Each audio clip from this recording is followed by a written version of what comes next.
दोस्तों नमस्कार। कतुरवाल political classes में आपका एक बार फिर से स्वागत है।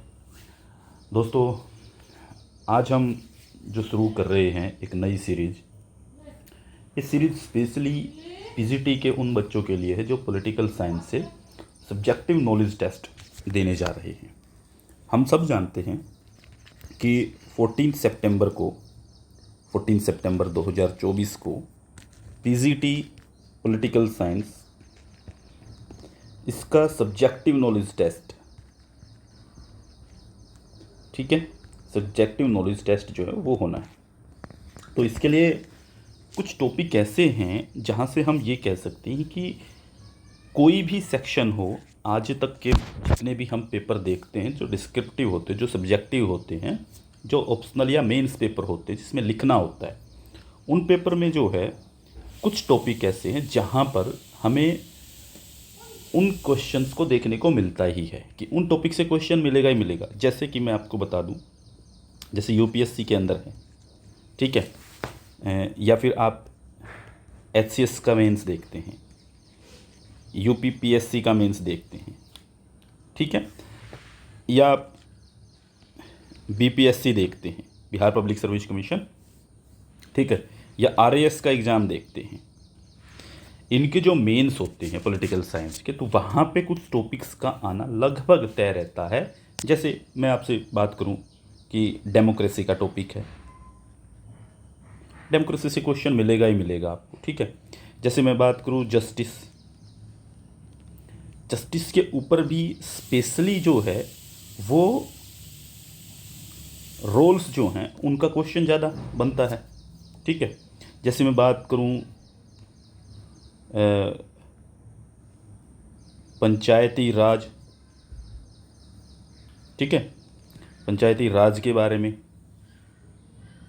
ठीक है, पंचायती राज के बारे में आपको क्वेश्चन देखने को मिल जाएगा। जैसे हम बात करें प्रेसिडेंट के बारे में,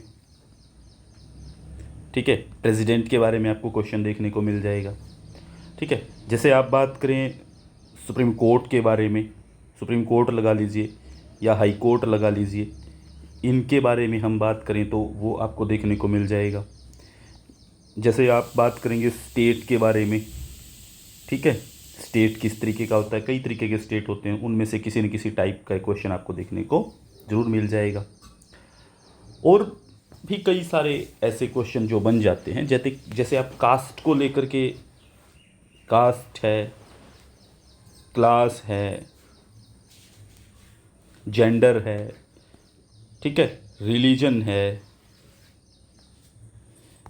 यहाँ से ये इतने डायनामिक टॉपिक हैं कि आपको हर जगह इनमें से क्वेश्चन देखने को मिलेगा। तो इसलिए अब जो हम सीरीज़ शुरू कर रहे हैं, आज 5 तारीख है, ठीक है, 5 सितंबर, 14 को आपको एग्ज़ाम होना है। तो आप समझ लीजिए 6, 7, 8, 9, 10, 11, 12 और 13, इन दिनों में 1, 2, 3, 4, 5, 6, 7, 8, 9 दिन हैं हमारे पास। एक आध दिन हो सका तो मैं 2 टॉपिक डाल दूँ, एक सुबह एक शाम को, ठीक है। इन दिनों में हम वो टॉपिक डालेंगे जो आपके पेपर के पॉइंट ऑफ व्यू से बहुत ज़्यादा रेलिवेंट हैं, जहाँ से क्वेश्चन आने की बहुत ज़्यादा संभावना है। अब इन टॉपिक के बारे में क्या समझाऊंगा, जैसे मैं आज का जो हमारा टॉपिक रहेगा वो रहेगा जस्टिस, और वो भी रॉल्सियन जस्टिस, ठीक है। तो रोल्स के जस्टिस पे आज हम बात करेंगे। अब इसके बारे में हम बात करेंगे क्वेश्चन कैसे फ्रेम हो सकता है, हम बात करेंगे जस्टिस से पहले शुरू करेंगे, जस्टिस होता क्या है, ठीक है, फिर रोल्स जस्टिस के बारे में क्या कहते हैं, उसके दोनों प्रिंसिपल क्या हैं जस्टिस के बारे में, ठीक है, फिर वो किस तरीके से जो है चीज़ों को सपोर्ट करते हैं, ठीक है, उन सब चीज़ों के बारे में हम बात करेंगे। तो आज के लिए मैं बस ये इसलिए बताना चाह रहा था कि आप लोग समझ जाएं कि हम ये सीरीज़ कर क्यों रहे हैं, इस सीरीज़ का मतलब क्या है। तो इस सीरीज़ के अंदर हम जो है आज जस्टिस कर रहे हैं, कल दूसरा टॉपिक होगा, ये नहीं कह सकता कौन सा होगा, लेकिन होगा, एक बेहतर टॉपिक होगा जो आपके पेपर के पॉइंट ऑफ व्यू से और मेंस रिटन लिखने के नज़रिए से हम करवाएंगे, ठीक है। तो चलिए आज हम शुरू कर लेते हैं जस्टिस के बारे में, यानी कि हिंदी माध्यम वाले बच्चों के लिए ज़्यादा है, तो हम हिंदी को प्रेफर कर रहे हैं, तो हम यहाँ पे हिंदी में ही चीज़ें लेकर के चलेंगे। न्याय, ठीक है। और न्याय में भी जॉन रोल्स का न्याय, जॉन रोल्स का न्याय सिद्धांत, ठीक है। आप लिखते चलिएगा, साथ के साथ मैं करवाता रहूँगा। चलिए अब देखिए, सबसे पहले देखते हैं कि न्याय होता क्या है, न्याय का क्या मतलब है। देखो, न्याय क्या है? एक अमूर्त अवधारणा है जिसे हम छू नहीं सकते, ठीक है। क्या है न्याय? एक अमूर्त अवधारणा, ठीक है, यानी कि जिसको हम देख नहीं सकते, छू नहीं सकते, सिर्फ महसूस कर सकते, ठीक है। और जो ये न्याय शब्द है, यानी कि जिसे हम जस्टिस बोलते हैं, ये शब्द कहाँ से आया है? लैटिन भाषा का शब्द, लैटिन भाषी शब्द है ये। लैटिन भाषा का शब्द हुआ करता था एक जस, इस जस शब्द से निकल करके आता है। और इसका मतलब क्या होता है जस शब्द का? जस शब्द का मतलब होता है समायोजन या समन्वय करना, ठीक है, समायोजन या समन्वय, ठीक है, इसका मतलब होता है ये। तो हम फाइनली ये कह सकते हैं कि न्याय क्या है? सिर्फ एक क्या है, जैसे हमने कहा अमूर्त अवधारणा है। दूसरी बात इसके अंदर ये है कि न्याय ये नहीं है कि इस चीज़ को हम बोल दें कि ये न्याय होता है। न्याय क्या है? न्याय एक आदर्श है, हम आदर्श के तौर पे देखते हैं इसे, ठीक है। न्याय क्या है? एक आदर्श है जो क्या करता है, जो इसके जो विरोधी दावों होते हैं, यानी कि एक तो होते हैं दावे, ठीक है, और एक होते हैं इनके विरोधी दावे, विरोधी दावे, और इन दोनों के बीच में वो क्या काम करता है? दोनों के बीच में काम करता है कि इन दोनों के बीच में समन्वय बनाया जाए, कोऑर्डिनेशन बनाया जाए, ठीक है। तो न्याय का संबंध जो है मुख्यतः इस क्वेश्चन से है, इस प्रश्न से है कि समाज में किस दावे या मान्यता, यानी कि हम ये कह सकते हैं कि समन्वय इनके बीच में बनाएगा और ये बताएगा कि इन विरोधी दावों की मान्यता ज़्यादा है या इन जो दावे किए जा रहे हैं व्यक्ति के, उसकी मान्यता ज़्यादा है। तो न्याय हमें बताता है कि समाज में किस दावे को मान्यता मिलेगी और किसको नहीं मिलेगी, ठीक है। तो जब न्याय जो है अलग अलग विरोधी दावों के बीच में जो है कोऑर्डिनेशन लाने का काम करता है, तो उसका आधार जो है वो क्या हो जाता है? उसका आधार हो जाता है, मान लो इस कोऑर्डिनेशन से क्या चीज़ निकलेगी? उचित और अनुचित, उचित और अनुचित, कि भाई उचित क्या है और अनुचित क्या है। इससे कौन सी धारणा निकली समन्वय से? ठीक है, हम ये नहीं कह सकते कि मुझे तो ये करना, मेरा तो दावा ये है, नहीं। हम क्या कहेंगे? हम कहेंगे कि उचित क्या है, उचित जो चीज़ होगी हम उसे अपनाएंगे। तो उचित को और अनुचित को सेपरेट कर देता है कि ये अनुचित है, ये उचित है, ठीक है। तो ये क्या करेगा? उचित को अनुचित पे वरीयता देता है, ठीक है, उसके ऊपर इसको प्रेफर करता है, इसलिए प्रेफरेंस देता है, ठीक है। लेकिन व्यवहार में बहुत सारे दार्शनिकों के बीच जो है हम ये चीज़ देखते हैं कि उचित और अनुचित को लेकर के हमेशा डिबेट रही है कि किसी ने किसी चीज़ को अनुचित माना है, किसी ने किसी को उचित माना है, ठीक है। आप देख लीजिए, कोई तो कहेगा कि महिलाओं को वोट का अधिकार होना चाहिए, ठीक है। कोई कहेगा कि महिलाओं को एजुकेशन, शासन प्रशासन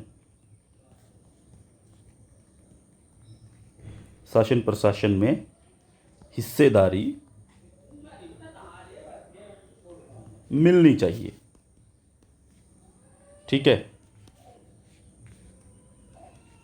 मिलनी चाहिए, ठीक है, ये कहेंगे। लेकिन कई बार क्या होता है, कई लोग ये बोल देते हैं कि नहीं, महिलाओं को अधिकार वोट का नहीं होना चाहिए। कोई कहेगा कि ये भी नहीं होना चाहिए। तो ये क्या है? उचित और अनुचित की अपनी अपनी परिभाषा है। आप प्लेटो को देख लीजिए, प्लेटो क्या कहेगा कि महिलाओं को एजुकेशन, शासन प्रशासन में भाग लेना चाहिए। ये कथन किसका हो जाएगा? प्लेटो इस बात को समर्थन करता है।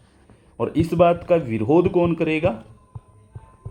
विरोध अगर कोई करेगा तो उनके प्रिय शिष्य अरिस्टोटल, ठीक है, अरिस्टोटल इस बात का विरोध कर देंगे, ठीक है। तो इसका मतलब ये हुआ कि यही एक बात जो किसी के लिए उचित है किसी के लिए अनुचित है, ठीक है। तो इन दोनों के उचित और अनुचित के बीच में जो है यहाँ पे डिफरेंस मिलेगा आपको, भेद मिलेगा आपको, ठीक है। जिसके कारण जो है व्यवहार में न्याय की बहुत सारी मान्यताएं निकल करके आती हैं और न्याय संबंधी जो मत है वो बदल जाते हैं और न्याय के अलग अलग सिद्धांत जो वो डेवलप होते हैं। अब एक बार समझिए, मैं थोड़ा सा और बताता हूँ कौटिल्य क्या कहते हैं इस बारे में। देखो कौटिल्य क्या कहेगा, कौटिल्य कहता है कि देश और काल, ठीक है, इनके अनुसार क्या होगा, देश और काल के आधार पे जो है हमेशा ही न्याय जो है उसकी परिभाषा जो है, न्याय की परिभाषा लगा लीजिए, अर्थ लगा लीजिए, तो क्या होगा, न्याय देश और काल के हिसाब से बदल जाएगा, ठीक है। यही बनेगा कि देश और काल के अनुसार न्याय की परिभाषा या अर्थ जो वो बदल जाएगा, ठीक है। तो न्याय के बिना जो है कोई समाज, ये भी बात पुख्ता है कि न्याय के बिना कोई भी समाज जो है वो दीर्घजीवी या लंबे समय तक नहीं रह सकता है, क्योंकि न्याय के अभाव में, न्याय के बिना जो है परस्पर अपने आप में जो विरोधी दावे होते हैं उनका समाधान नहीं हो पाता कि कौन सी बात सही है कौन सी गलत है, किसका दावा सही है किसका गलत है, ठीक है। तो इसमें क्या है, इसमें समाज में संघर्ष बढ़ता जाएगा और समाज जो है वो छिन्न भिन्न हो जाएगा, टूट जाएगा, ठीक है। तो न्याय को जब हम देखते हैं तो न्याय के हम देखते हैं तो दो तरीके से हम उसको परिभाषित करने की कोशिश करते हैं, ठीक है। एक तो हम करते हैं उसको सीमित रूप में परिभाषित, ठीक है, एक उसको करते हैं हम व्यापक रूप में परिभाषित। जब सीमित रूप में न्याय को परिभाषित करने की बात आती है तो क्या होता है, तो सीमित रूप में जब बात आएगी तो हम कहेंगे कि केवल कानूनी न्याय, केवल कानूनी न्याय, कानूनी न्याय मतलब कि यानी कि कोर्ट में न्याय मिलना, कानून के आधार पे जो चीज़ है वही सही है। और जब व्यापक तौर पे हम बात करेंगे तो इसकी न्याय की परिभाषा बदल जाएगी, वो कानूनी नहीं कहेगा, वो कहेगा सामाजिक न्याय, आर्थिक न्याय, राजनीतिक न्याय। ये क्या हैं, ये सारे डायमेंशन जुड़ जाएंगे, ठीक है। हो सकता है इसके अंदर वो कह दे कि सांस्कृतिक न्याय, ठीक है।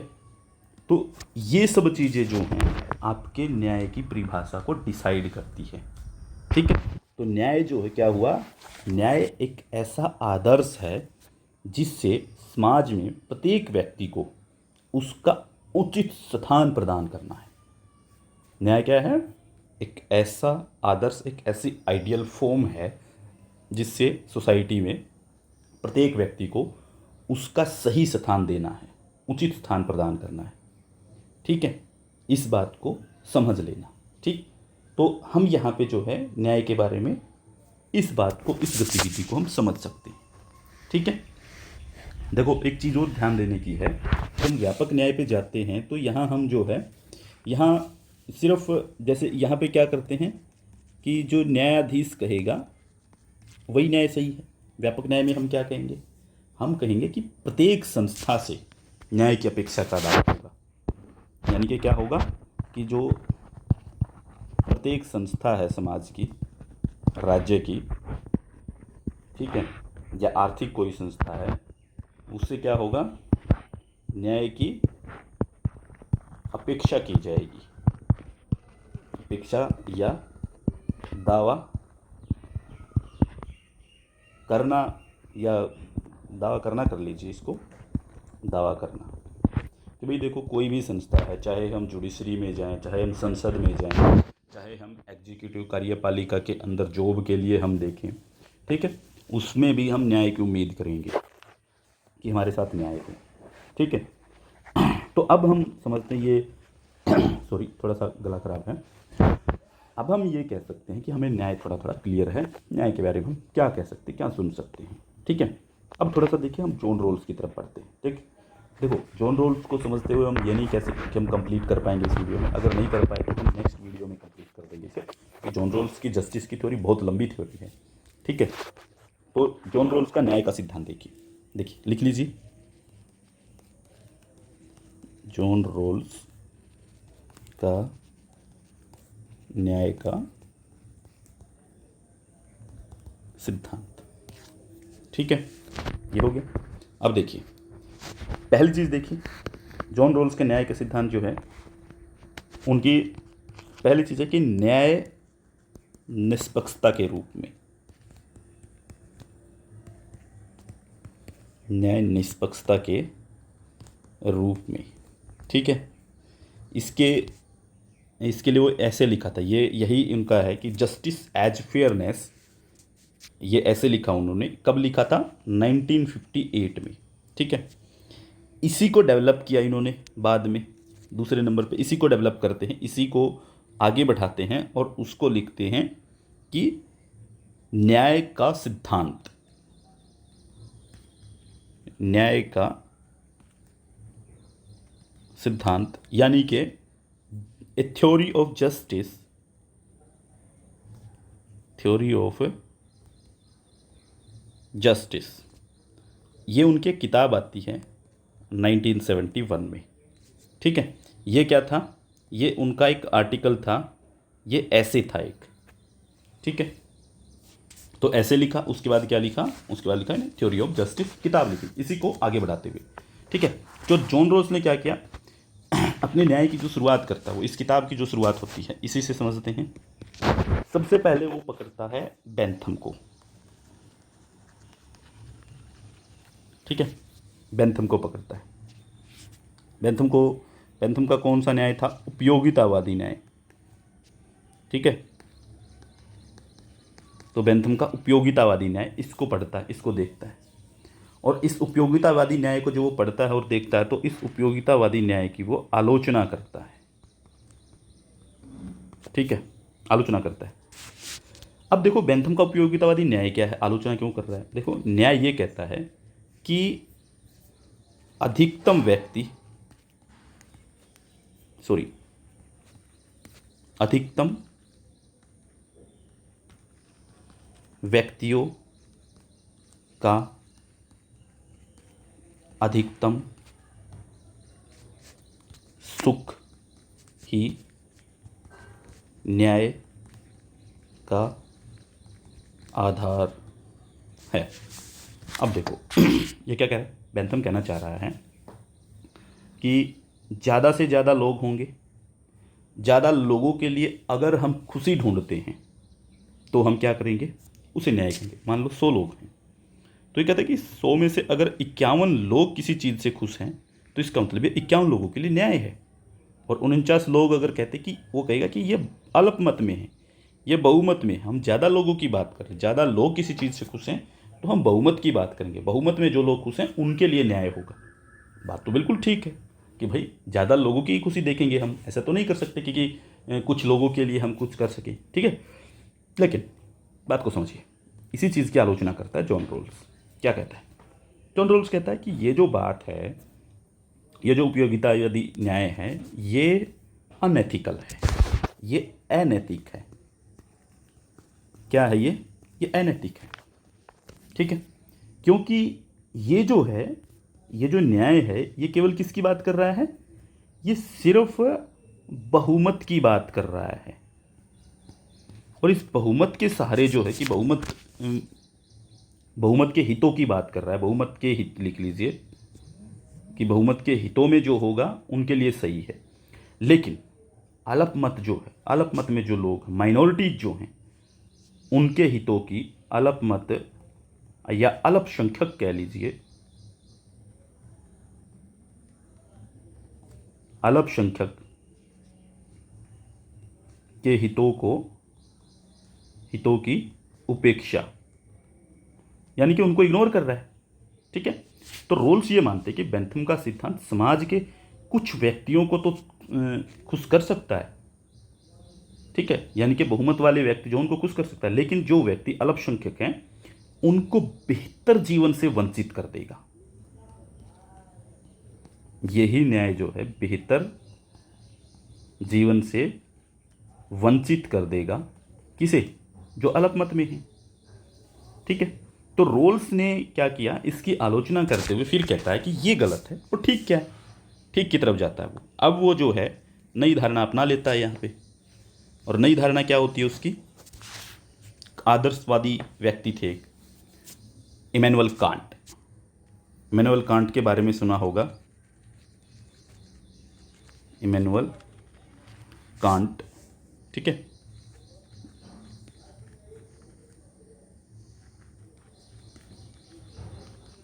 इमैनुअल कांट के बारे में आप लोगों ने सुना होगा। इन्होंने नैतिकता की बात की है। ठीक है, क्या बात की है? नैतिकता। तो ये अपने न्याय का जो आधार है, आदर्श जो है, वो कांट की नैतिकता को बनाते। अपने न्याय के आदर्श के अंदर किसको शामिल करते? कांट की नैतिकता। अब कांट की नैतिकता क्या है? ठीक है, अब देखिए कांट की नैतिकता को समझते हैं। देखो मैं क्यों बता रहा हूँ ये सब चीज़ें, डायरेक्ट क्वेश्चन लिखने में फ़ायदा नहीं है। पहले रोल्स को तो समझिए, वो बताना क्या चाह रहा है, कहना क्या चाह रहा है। कांट के अनुसार क्या था? कांट के अनुसार नैतिकता का सर्वोच्च सिद्धांत यही है कि प्रत्येक व्यक्ति का जो है, प्रत्येक व्यक्ति को समझ लीजिए, आप साधन नहीं बना सकते, उसको साध्य बनाइए। दो चीज़ें होती हैं किसी भी चीज़ को हासिल करने। एक तो साधन होता है कि जिसके थ्रू हम जस्टिस अचीव करेंगे, एक होता है साध्य, किससे अचीव करेंगे। तो कांट कहता है कि साधन क्या होगा न्याय को हासिल करने के लिए? राज्य। साध्य क्या होगा? व्यक्ति। और हर व्यक्ति, प्रत्येक व्यक्ति साध्य होना चाहिए। प्रत्येक व्यक्ति का मतलब कि ये नहीं हो कि 49 व्यक्ति नहीं 51 व्यक्ति हो, नहीं। ये कहता है कि 100 के 100 व्यक्ति साध्य होने चाहिए, न्याय हो प्रत्येक व्यक्ति के लिए। ठीक है, जो किसी भी व्यक्ति को देखो कहना क्या चाह रहा है, मतलब कि हर एक व्यक्ति को साध्य का दर्जा दे दिया इसने। किसी भी व्यक्ति को, ये कह रहा है कि कोई भी व्यक्ति हो, किसी भी व्यक्ति को हम साधन नहीं बनाएंगे किसी दूसरे व्यक्ति का हित पूरा करने के लिए। ठीक है, जबकि उपयोगितावादी न्याय जो है, यूटिलिटेरियन जस्टिस जो है, बेंथम का जस्टिस जो, वो कुछ व्यक्तियों को साधन बनाता है और कुछ व्यक्तियों को साध्य बना लेता है। ठीक है, प्रत्येक व्यक्ति अपने आप में क्या है? साध्य है, एंड है। और राज्य भी इसी आदर्श के केंद्र में रखकर न्याय को स्थापित करेगा। ठीक है, तो रोल्स ये मानते हैं कि बेंथम का सिद्धांत जो कांटियन मोरलिटी है, कांटियन नैतिकता है, उसके विरुद्ध है, क्योंकि ये कुछ व्यक्तियों को साधन बना देता है और कुछ व्यक्तियों को साध्य बना देता है। जबकि रोल्स के अनुसार जो है उचित यही है कि सभी व्यक्ति साध्य के लिए उपयोगी हों, उपयुक्त हों, कि सभी व्यक्तियों को साध्य माना जाए। ठीक है, कांट का एक कथन है इस बारे में, उसको आप लिखना चाहिए तो लिखिए। ये कहता है कि मेरा प्रत्येक वो कार्य, देखो, मेरा प्रत्येक वो कार्य नैतिक माना जाए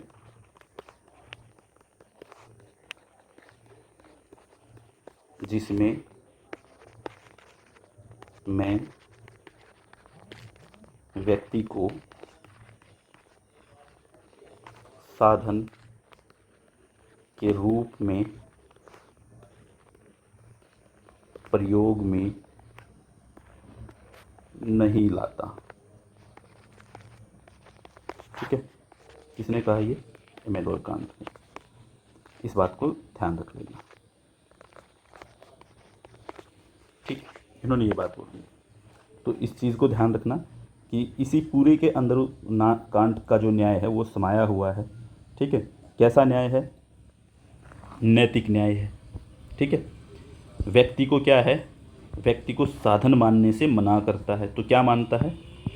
साध्य, यानी कि ये मीन नहीं मानता, एंड मानता है।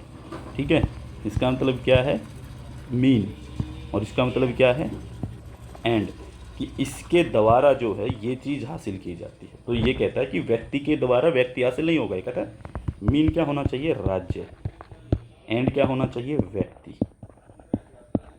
ठीक है, यहाँ पे ये कांट की नैतिकता जो है आती है। अब आपके लिए मैं थोड़ा सा एक क्वेश्चन डिजाइन करता हूँ, उसी से फिर हम रोल्स को समझने की कोशिश करते हैं। देखिए, रोल्स के लिए क्वेश्चन लिखिए, लिखना चाहें तो इसको समझते हैं फिर इस क्वेश्चन को। रोल्स का न्याय सिद्धांत उदारवादी, वितरणमूलक,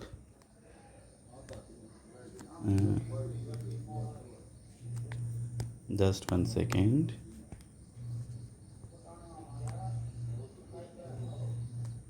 वितरणमूलक, प्रक्रियात्मक, न्याय का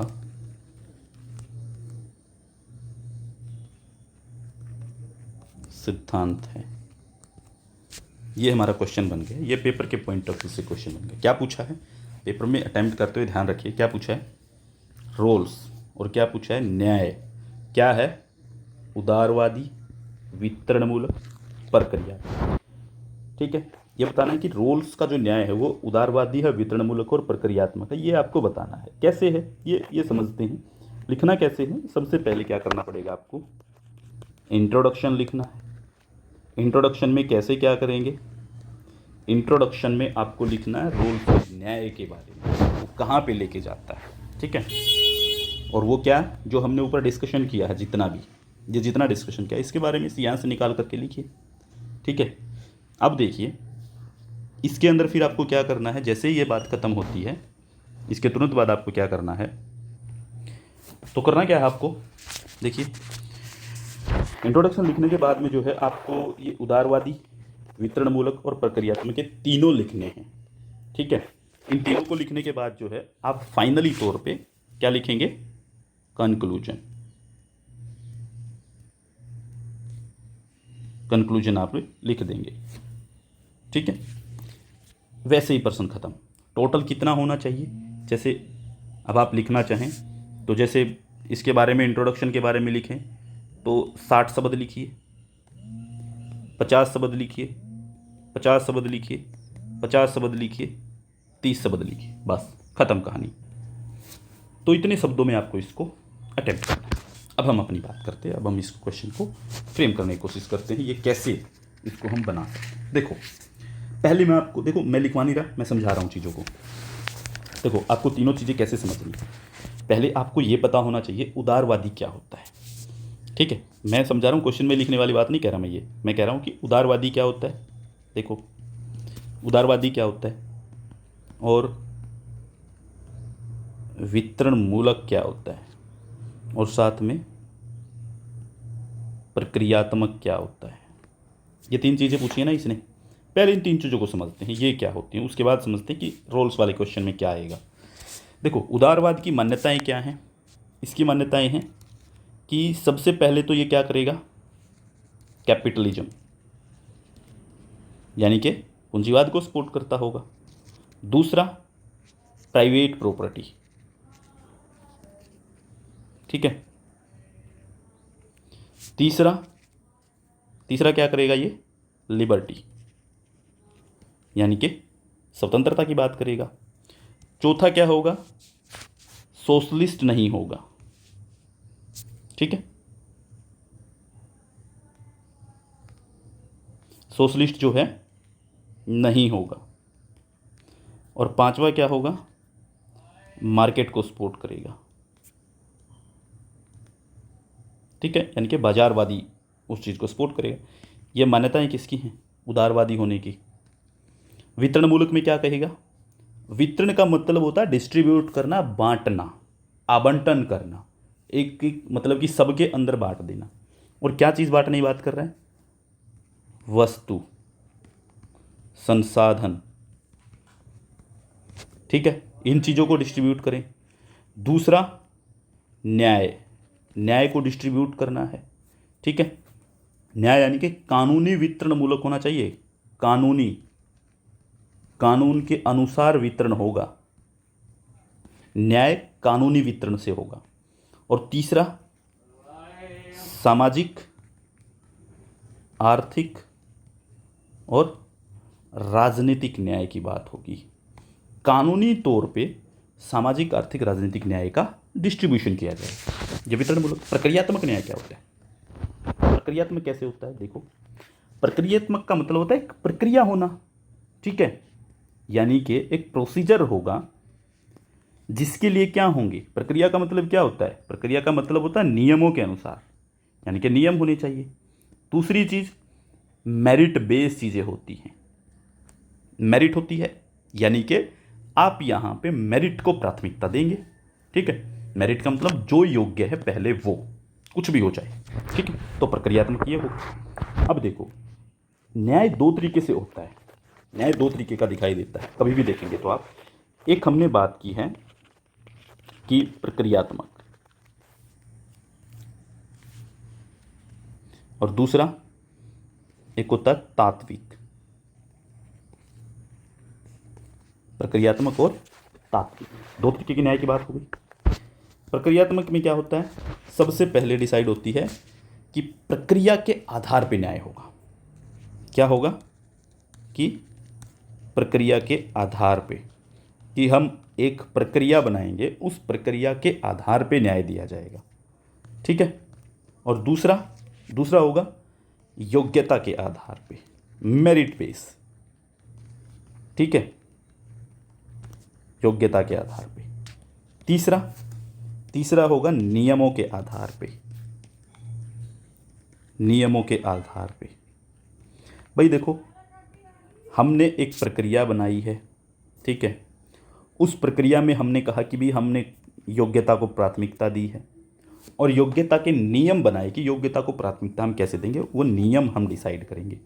ठीक है, सब कुछ हो गया। अब देखिए, अब तात्विक न्याय क्या होता है? आउटकम्स के बेस पे होता है ये। सबसे पहली चीज में क्या होगी? परिणाम के आधार पे न्याय।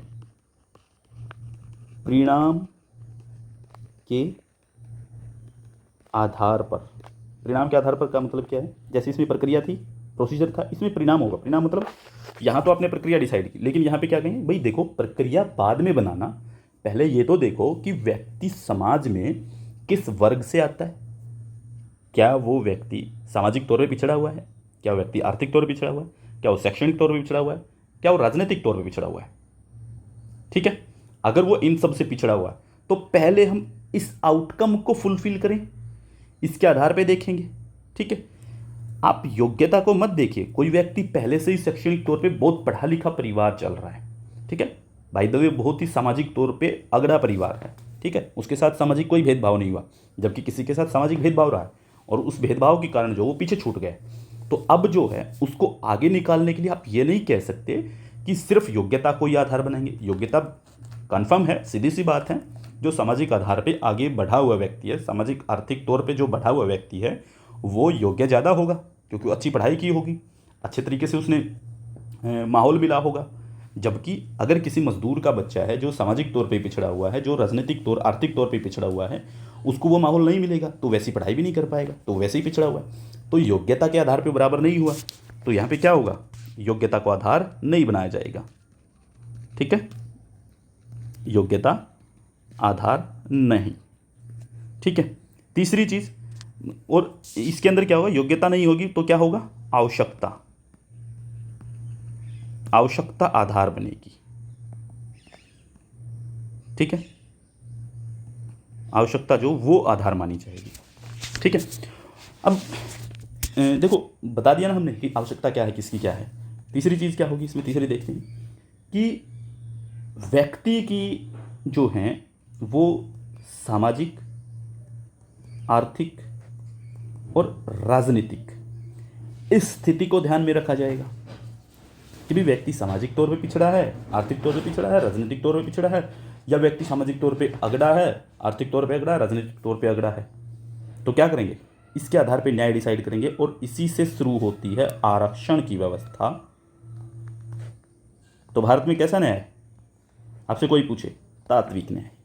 भारतीय संविधान किसकी बात करता है? तात्विक न्याय की, लेकिन साथ में प्रक्रियात्मक न्याय की। तात्विक न्याय है पहले, उसके साथ प्रक्रिया होगी, उसके साथ प्रक्रिया चलेगी।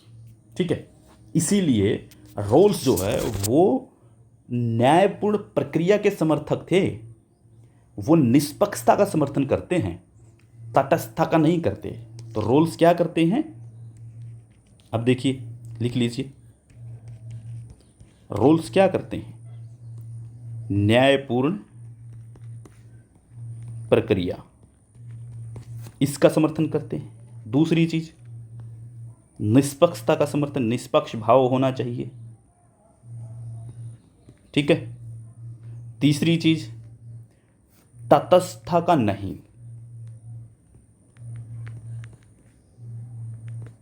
तटस्थता का नहीं, मतलब ये कि वो कहेंगे कि भाई जो ये प्रक्रिया हम डिसाइड करेंगे ना, ये जस्टिफाई हो, ऐसा नहीं हो कि हमने सब कुछ योग्यता के आधार पर। नहीं, आपको डिसाइड करना पड़ेगा सामाजिक, आर्थिक, राजनीतिक, ठीक है क्या नहीं है, तो ठीक है, न्यायपूर्ण बनाइए पहले उस प्रक्रिया को। न्यायपूर्ण बनेगी, उसके आधार पे हम निष्पक्षता करेंगे। हम किसी का पक्ष नहीं लेंगे कि भाई हम कहें कि अगड़ों का पक्ष ले रहे हम करें पिछड़ों का, नहीं, हम कहेंगे निष्पक्ष हैं। और निष्पक्ष किस आधार पे? हमने एक जस्टिफाई प्रोसीजर तैयार किया है, उसके बेस पे हम किसी को तटस्थ नहीं कर रहे हैं कि भाई नहीं सिर्फ योग्यता ही मानी जाएगी, ऐसा नहीं हो सकता। हम तटस्थता को नहीं कर सकते, हम एलिमिनेट नहीं कर सकते किसी को। ठीक है, तो अब इस बात को समझते हैं कि रोल्स का न्याय का जो सिद्धांत है वो उदारवादी था, वितरणमूलक था और प्रक्रियात्मक था। ये कैसे? सबसे पहले देखिए, मैंने इंट्रोडक्शन आपको समझा ही दिया था। अब देखो, रोल्स को क्या है कि हम क्या सोचते हैं कि समाजवादी रुझान थे उसके, दिख रहा है स्पष्ट बात। वो क्या कर रहा है? सामाजिक, आर्थिक, राजनीतिक न्याय की बात कर रहा है।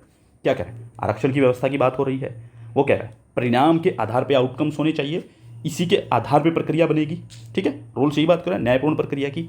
तो इसमें क्या होता है कि भाई व्यक्ति के आउटकम्स देख रहे हैं, व्यक्ति की सामाजिक स्थिति, आर्थिक स्थिति, राजनीतिक स्थिति देख करके हम उसके साथ न्याय कर रहे हैं। इसी का क्या होता है? इसका मतलब होगा कि वो तो समाजवादी बात कर रहा है, लेकिन बात यह है कि उसका रुझान समाजवादी है रोल्स का। आप देखते चलिए, रोल्स जो है इसके जो रुझान हैं वो समाजवादी हैं, लेकिन ये समाजवादी नहीं है। याद रखना, ये समाजवादी नहीं है। क्या है ये? लेकिन ये क्या है? ये उदारवादी है। उदारवादी समझे? ये वाला ही है। ये कैपिटलिज्म को सपोर्ट करता है, प्राइवेट प्रॉपर्टी को सपोर्ट करता है, लिबर्टी को सपोर्ट करता है और मार्केट इकोनॉमी को सपोर्ट करता है। ठीक है, इसको सपोर्ट करेगा ये। समझे मेरी बात को? दूसरे जो उदारवादी हैं उनकी भांति उदारवादी नहीं है। ठीक है, लेकिन फिर भी ये पूंजीवाद, बाजार व्यवस्था, इनका समर्थन करता है। ठीक है, पूंजीवाद और बाजार व्यवस्था के दायरे में रहकर, उसके दायरे में रहकर जो वो न्याय की खोज करता है कि भी पूंजीवादी व्यवस्था ही होनी चाहिए, बाजार व्यवस्था ही होनी चाहिए, इसी में न्याय दिया जाएगा, इसी में हम न्याय को खोजने की कोशिश करेंगे। तो रोल्स ने जो है उदारवादी भांति स्वतंत्रता जो है, इन्होंने क्या लिबर्टी को प्राथमिकता दी है। ठीक है, यानी कि क्या कहता है, तो इसमें क्या कहेगा ये कि कैपिटलिस्ट भी है। ठीक है, दूसरी चीज़ मार्केट को सपोर्ट करता है, मार्केट इकोनॉमी को। ठीक है, तीसरी चीज़ ये जो है ये लिबर्टी को सपोर्ट करता है। ठीक है, और किसके ऊपर सपोर्ट करता है? ये जो इक्वलिटी है, इक्वलिटी पे प्रेफरेंस देता है लिबर्टी को। ठीक है, तो अवसर की समानता को वो सामाजिक न्याय पे वरीयता देगा। मान लो इक्वलिटी की बात होगी, तो इक्वलिटी को जो किसके ऊपर वरीयता दे रहा है? हमने कहा लिबर्टी को इक्वलिटी पे दे रहा है, तो लिबर्टी को इक्वलिटी पे दे रहा है तो इक्वलिटी को भी तो दे रहा है। ये इक्वलिटी को कैसे देगा? इक्वलिटी को कहेगा कि ये सोशल जस्टिस जो है, ये सोशल जस्टिस के ऊपर कहेगा कि समानता होनी चाहिए। पहले कहेगा कि समानता के आधार पर देखें ये चीज़ें, सोशल जस्टिस बाद में। ठीक है, जो उसके न्याय के नियमों के प्राथमिकता क्रम को दर्शाएगा। इसके न्याय के जो 3 नियम हैं उनको दर्शाएगा ये। अब चलिए आगे चलते हैं थोड़ा सा। देखो अब ये चीज़ हो गई, यानी कि हमने क्या कहा, इसको हमने क्या समझा, ये इसका उदारवादी स्वरूप था कि भाई रोल्स जो है वो समाजवादी रुझान भी हैं, लेकिन फिर भी वो उदारवादी विचारक है। उदारवादी विचारक होने के साथ जो वो क्या करता है कि भाई वो पूंजीवाद को, मार्केट इकोनॉमी को, बाजार व्यवस्था को सपोर्ट करता है, समानता को सपोर्ट करता है, लिबर्टी को सपोर्ट करता है, ठीक है। और लिबर्टी को जो समानता के ऊपर वरीयता दे रहा है, साथ में जो है समानता को जो है वो सोशल जस्टिस पे, सामाजिक न्याय पे वरीयता दे रहा है, ठीक है। तो न्याय के नियमों को जो है वो इस तरीके से डिसाइड करता है, तो ये उदारवादी उसका हुआ। अब देखो वितरण मूलक कैसे हुआ, वितरण मूलक की बात करते हैं। वितरण मूलक कैसे है, रोल्स क्या करता है, जैसे एरिस्टोटल ने किया था, एरिस्टोटल की तरह ही जो है वो वितरण मूलक यानी कि डिस्ट्रीब्यूटिव जस्टिस जो उसका समर्थक है, ठीक है। तो ये कहता है कि वितरण जो है उसकी एक प्रक्रिया हो, कोई भी चीज़ हम लोगों में डिवाइड करें उसकी प्रक्रिया, ठीक है। और प्रक्रिया ये कहता है कि 2 तरह के वर्ग होते हैं, एक तो होता है सबल, सबल, ठीक है, और एक होता है निर्बल। और सबल जो है वो क्या होता है, ताकतवर, और निर्बल जो होता है वो होता है कमज़ोर। और जो ताकतवर है उसके पास क्या है, साधन ज़्यादा, और कमज़ोर के पास साधन कम, ठीक है।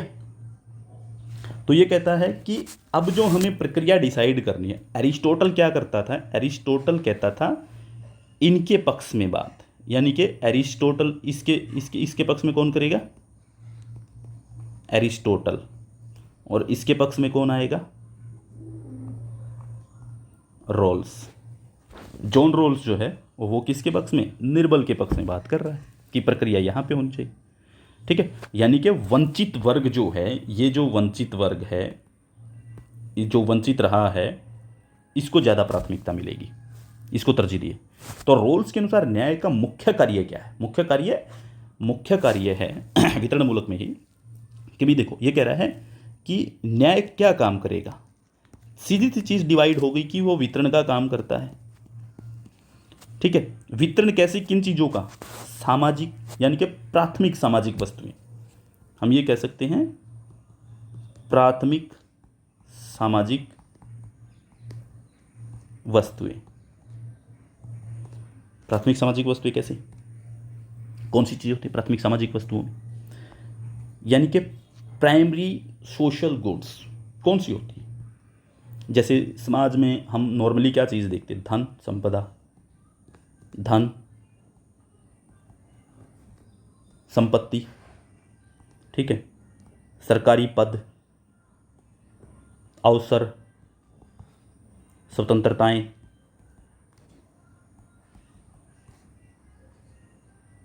क्या हुआ, यही सब चीज़ें शामिल होंगी, ठीक है। तो ये कहता है कि इनका जो डिस्ट्रीब्यूशन हो, उसकी जो वितरण की प्रक्रिया हो, वो वंचितों के पक्ष में होनी चाहिए। तो ये कहता है इन वस्तुओं का वितरण करना ही न्याय का काम है, और रोल्स जो है वो इन्हीं चीज़ों का वितरण करता है, इसलिए उसका न्याय हुआ वितरण मूलक न्याय। अब देखो, अब प्रक्रिया को देख लेते हैं, प्रक्रियात्मक न्याय क्या कहता है उसका। रोल्स के तात्विक न्याय की जगह पे रोल्स ने क्या किया, सॉरी 2 तरीके के न्याय बताए थे हमने, एक तात्विक न्याय, एक प्रक्रियात्मक न्याय। रोल्स ने जो तात्विक न्याय है, जो आउटकम्स बेस्ड है, उसकी जगह पे प्रक्रियात्मक न्याय, प्रोसीजरल जस्टिस उसका समर्थन किया है, ठीक है। तो प्रक्रियात्मक न्याय का ये समर्थक है, ठीक है, यानी कि तात्विक न्याय का नहीं, तात्विक न्याय का समर्थन नहीं करेगा ये, ठीक है। उसके अनुसार जो है परिणाम की तुलना में, यानी कि आउटकम्स की तुलना में प्रक्रिया जो वो ज़्यादा इंपॉर्टेंट है। ठीक है, प्रक्रिया ज़्यादा इंपॉर्टेंट है। यदि न्याय के नियम या प्रक्रिया वो निष्पक्ष हैं, ये कहता है कि प्रक्रिया ही होनी चाहिए, लेकिन उस प्रक्रिया के जो नियम हैं, यानी कि न्याय के जो नियम हैं, न्याय के नियम जो हैं, अगर वो निष्पक्ष हैं,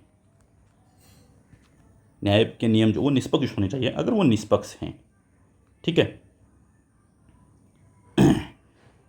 या हम ये कह सकते हैं कि प्रक्रिया अगर निष्पक्ष है, प्रक्रिया जो है वो निष्पक्ष है, तो परिणाम जो आएगा, आउटकम जो आएगा, परिणाम क्या होगा? परिणाम स्वतः अपने आप परिणाम भी जो है वो निष्पक्ष आएगा। अगर आप कहें न्याय के नियम वो निष्पक्ष हैं, प्रक्रिया अगर न्याय के नियमों की निष्पक्ष है, तो परिणाम भी क्या होगा? परिणाम भी निष्पक्ष होगा। ठीक है, न्यायपूर्ण प्रक्रिया के तहत जो हम चीज़ें दिए हैं, ये कहता है रूल्स कि न्यायपूर्ण प्रक्रिया अगर हम अपनाते हैं, उसके तरीके से अगर हम न्याय देते हैं, तो सदैव वो चीज़ क्या होगी? न्यायपूर्ण होगी। ठीक, तो ये रोल्स के न्याय सिद्धांत को हम इस तरीके से बता सकते हैं कि उनका न्याय का सिद्धांत क्या है? उदारवादी है, वितरणमूलक है और प्रक्रियात्मक है। ये बात होगी। आगे चलते हैं, थोड़ा सा और आगे बढ़ते हैं। आगे बढ़ने से क्या दिखता है, देखो अब इसके न्याय के सिद्धांत की थोड़ी सी व्याख्या देख लेते हैं एक बार। है तो काफ़ी लंबी, लेकिन मुझे लगता है इस क्लास में करूँगा तो मेरा भी थोड़ा टाइम ज़्यादा लग रहा है, मुझे भी अभी समय नहीं है, थोड़ा सा मुझे कम लग रहा है। तो ये एक क्वेश्चन था, इस तरीके से हम समझ सकते हैं, लेकिन घबराइए मत। इसी को नेक्स्ट लेक्चर में हम एक बार फिर से पूरे जस्टिस को हम कंप्लीट करेंगे। ऐसे मत सोचना कि इसको अधूरा छोड़ देंगे, कंप्लीट जस्टिस जो है हम पूरा करके छोड़ेंगे इसे। ठीक है, तो घबराइए मत, ये पूरा टॉपिक करवाएंगे। इसके बाद जो टॉपिक आएगा वो भी शानदार टॉपिक करवाएंगे। ठीक है, तो आज की क्लास में यही समाप्त करते हैं, मिलते हैं नेक्स्ट क्लास में। तब तक के लिए धन्यवाद।